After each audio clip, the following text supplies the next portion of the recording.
To introduce tonight's movie, Night of the Juggler, we have the director of Eurocrime, the documentary, as well as Bronzeploitation. He's the biographer of Lee Van Cleef and an overall authority on tough guy films. Our friend, Mike Malloy. Give it up for Mike Malloy.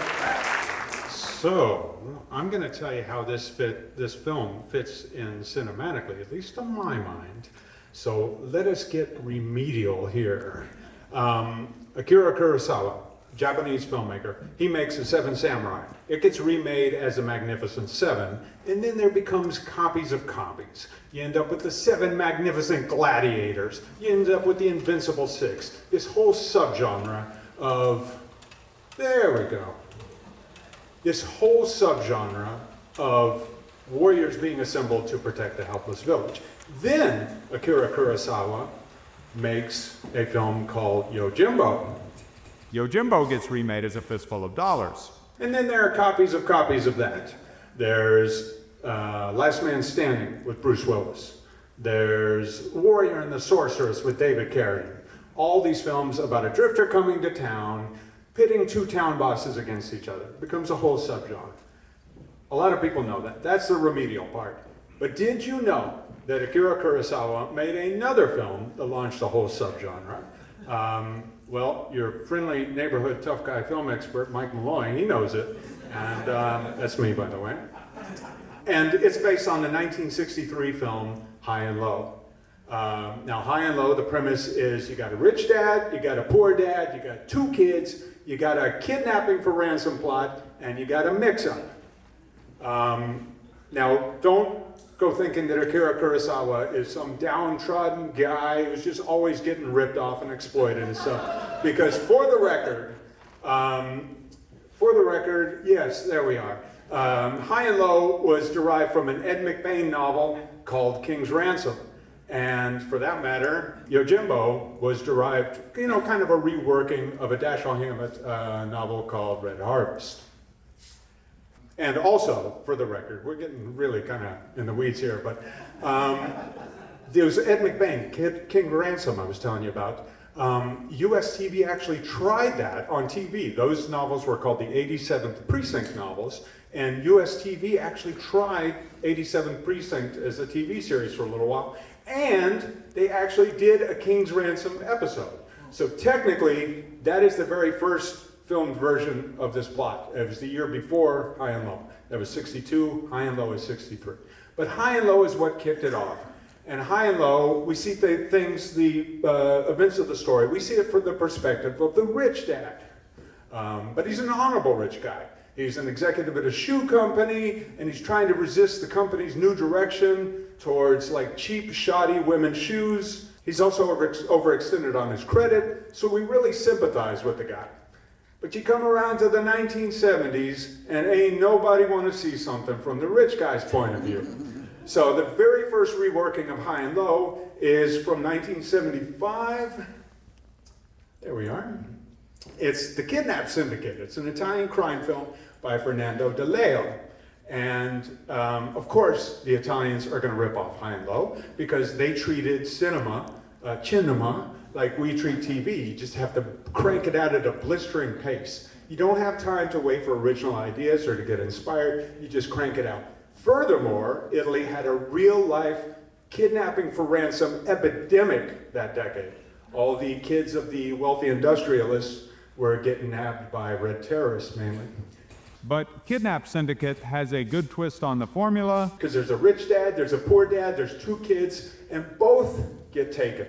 And both dads know this. But the rich dad, who's played by James Mason, he decides that he's going to do all the negotiating for the two dads. And he really does want to negotiate. He wants to haggle. And that leaves the poor dad feeling very helpless. Helpless, that is, until he cuts a swath of bloody vengeance across the city. And of course, the Italians are going to tell things from the poor dad's point of view because there was this giant, communist sentiment sweeping the country that decade, and especially the film industry. So you get to the American side of things, and again, ain't nobody want to see something from the rich guy's point of view. we have Night of the Juggler. And we tend to think about the boomers having lived through more historical prosperity than any other generation in this country, but it might not have felt like that in the 70s, because you had runaway inflation, you had 2 oil crises. So again, we're seeing stuff from the Night of the Juggler. We're again seeing stuff from the Night of the Juggler. We're again seeing something from the poor dad's point of view. Bravo, bravo. Again, seeing something from the poor dad's point of view. Because we have the rich dad, we have the poor dad, the 2 kids, all the elements that can be traced back to King's Ransom.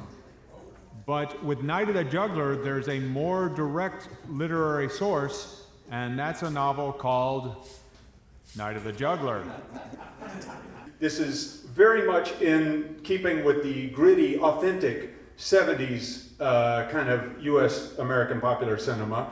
Released in 80, but it was filmed in the summer of 78, and there's 3 good reasons for the delay. I don't know that they're good reasons, but there are 3 reasons for the delay. First, James Brolin, who, yes, is the father of Josh Brolin. James Brolin broke his foot during the production, and they had to shut production down. Secondly, original director Sidney J. Furie. You guys know Sidney J. Furie? Yeah. Ipcress Files, The Lawyer, very stylish director. He walked off the film. He got replaced by Bob Butler. Yeah, Bob Butler. Bob Butler, mainly a TV director. What's astounding about Bob Butler is all the amazing TV pilots this guy has directed. From Star Trek in the 60s on into the 80s with like Hill Street Blues and Remington Steele and what else? Anyways, take my word for it. Robert Butler, a lot of amazing TV pilots.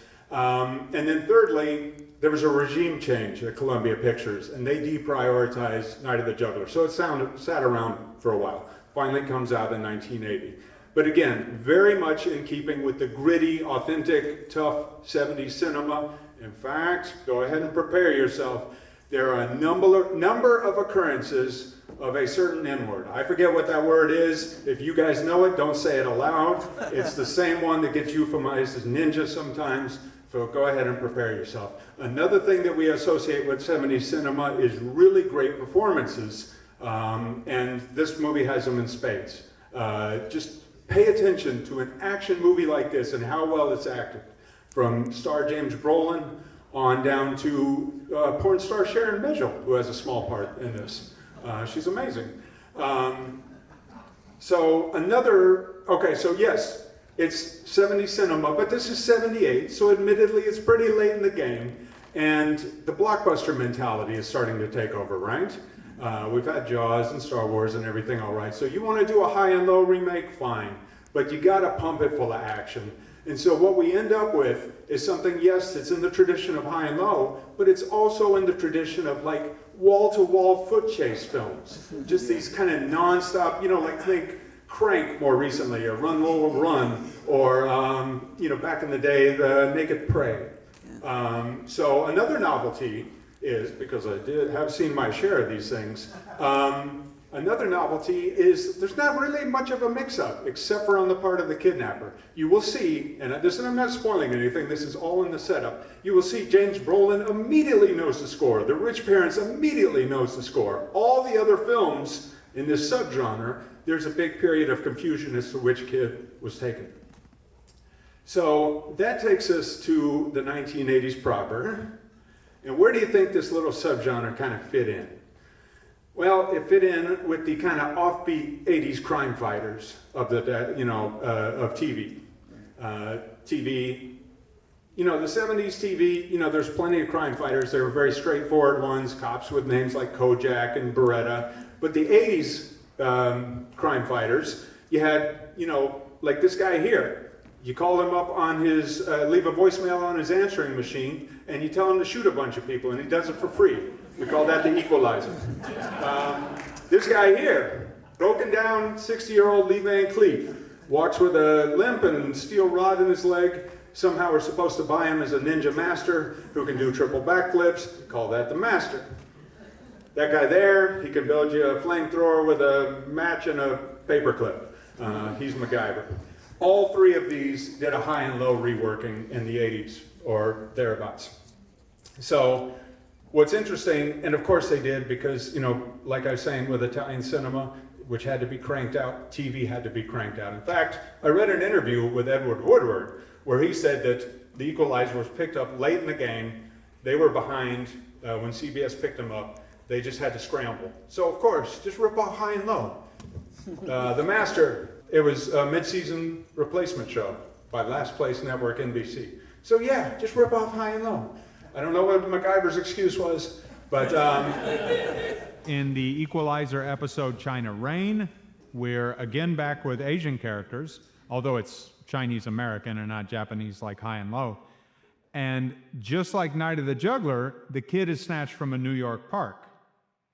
Now, remember how I told you that the star, Edward Woodward, said that they started off behind schedule, and I theorized that that's why the show reworked a famous film? Well, the China Rain episode is the second episode of the whole series, and the first episode after the pilot. So, yeah, it feels like they needed to get anything up on the screen, even if it was unoriginal. And just for added 80s-ness, we have Al Leong as a henchman here. In the Master episode, Failure to Communicate, the kidnappers do grab the rich daughter, but the poor woman is there too. She's a witness. And the kidnappers decide to go back a few hours later to abduct the witness. Turns out she's blind. Sad trombone. But while the kidnappers were worrying about the witness, our favorite elderly ninja master was rescuing the rich girl. Now Rich Dad has to decide whether he wants to pay the same ransom for the poor girl. And just so you know, other episodes of The Master reworked Norma Ray and Indiana Jones in its short little 13-episode run. The MacGyver episode Hearts of Steel guest stars Mayim Bialik, in her second of 3 appearances on the show as a little rich girl named Lisa. Now, rich girl Lisa and her poor friend are at the mall, and they're trying on clothes, and somehow the poor girl ends up wearing the rich girl's purple jacket. And guess who the kidnappers were told to grab? A girl wearing a purple jacket. And Lisa, mistaken as the poor girl, gets locked in a janitor's closet during the kidnapping, which allows the period of mix-up to realistically continue for longer. And just like Night of the Juggler, it's not just a kidnapping for ransom. It's also about a grievance, a business grievance. MacGyver ends up saving the day using a length of rope, some old metal washers, and a giant industrial magnet. You wonder if the producers thought, we've already got this rich girl character established. What's a plot that we could use to bring her back? Oh, I know. I saw an old Japanese movie once called High and Low. I don't know. So I got to thinking about it. You look back at High and Low in the 60s, you see it from the rich dad's point of view. You look at the 270s films, you see it from the poor dad's point of view. With these, you see it from the crime fighter's point of view. So the moral dilemma thing, because all these movies have a moral dilemma, like should the rich dad shell out millions of dollars for a kid who's not even his? The moral dilemma doesn't really work in these because by hour's end, you know that the crime fighter's going to be rocking and rolling on the skulls of some no good hoodlum punks. So yeah, it just really doesn't work. But anyways, the entertainment industry hopefully felt embarrassed that they made 3 High and Low ripoffs in such short succession. And so hopefully out of that embarrassment, they calmed their BS down for a few decades. Although it should be noted that Marty Scorsese tried to remake High and Low in the 90s with David Mamet scripting and Steve Martin starring. But we're finally back at it. And we are now in what I consider the modern era of the High and Low ripoff. Yeah, so we got this Archer animated silliness. I watched that. Yeah, really spoofy kind of send up, you know, that you see the kidnapping and the kidnappers are coming and the rich lady is walking down the sidewalk next to the working class lady and the rich lady says, no, I'm the poor lady. And just based on that is how the mix-up happens. Here, 2023, Steven Soderbergh made a High and Low reworking, and I don't think anybody noticed. It was a prestige. Oh yeah, we're a little behind. So 2023, Soderbergh makes a limited series, this kind of prestige A-list kind of thing, which is a really interesting technological update on it, because in that one, the poor kid is actually stealing from the rich kid, including stealing his cell phone. And so the technological aspect is how, it really sells the idea of the mix-up. And there's another big twist too. I will not reveal that. That would be telling. But that brings us to highest to lowest. How coincidental, I haven't seen Spike's film, but how coincidental is it that we have Night of the Juggler and Highest to Lowest both in theatrical release right now, two films that both kind of rework High and Low. Really coincidental. Mainly what I think when I see Highest to Lowest is you think Soderbergh is back at home saying, why did I bother? I got no buzz with my thing. Here Spike is getting all the buzz in this big A24 rollout. Why did I even bother? Anyways, I hope that one's good. I feel like now I have brought you just like up to the minute updated on this high and low subgenre, but now we're going to roll it back to 1980. We're going to roll it back to the fourth entry in this little subgenre, the most action-packed entry in this subgenre, a film called Night of the Juggler. I hope you guys dig it.